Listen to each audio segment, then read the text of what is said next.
Good day, Habies. Welcome back to my channel. And for today's vlog, I will show you how I treat my sick guppies.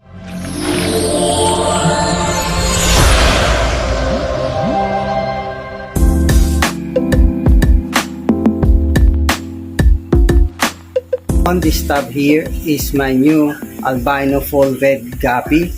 I purchased this albino fall red guppy just yesterday, and when I tried to put it on this breeding tank, I noticed that the females are sick.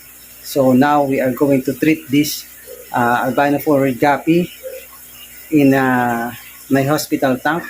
We're gonna treat this with salt and methylene blue. So this is my hospital tank. This is a 5-gallon hospital tank, and I also treated my mollies in this hospital tank. So here you will notice that there is already a female.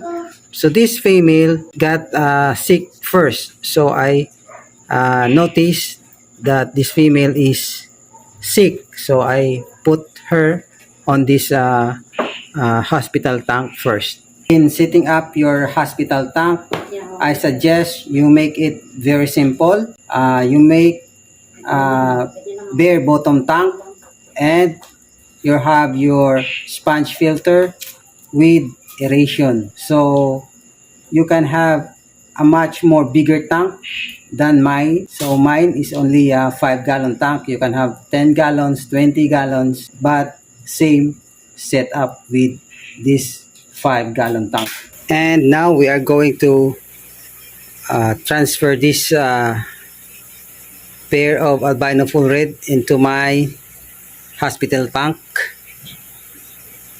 So I don't know what's really the reason why these guppies got sick.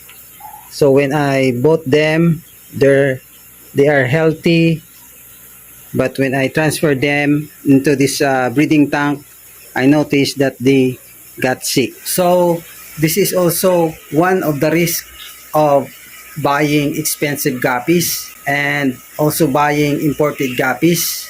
Okay, because when it arrives, when it gets sick, then we have to treat them. If they recover, then we have a good chance to breed them. But if they die, then our money will just go to nothing. Now this is the pair guppies and another female guppy here. So after this, we will see what are the traits of a sick guppy. Now we are ready to transfer it here.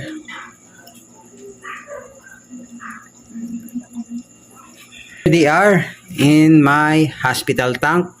There are 2 females and 1 male. Hopefully these guppies will survive the treatment process, and hopefully they can recover soon, and we will try to breed these albino full red guppies. We are going to add 1 tablespoon of salt. So after adding 1 tablespoon of salt, then we are going to add this methylene blue, 10 drops of methylene blue.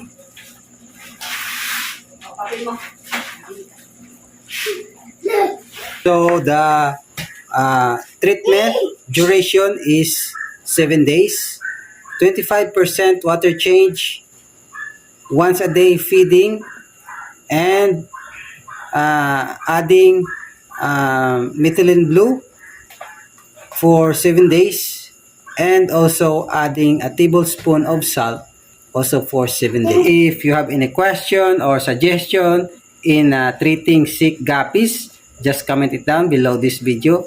And for more updates, don't forget to click the subscribe button and click the bell button for you to be notified for my new videos. Once again, thank you so much for watching my videos, and see you next time.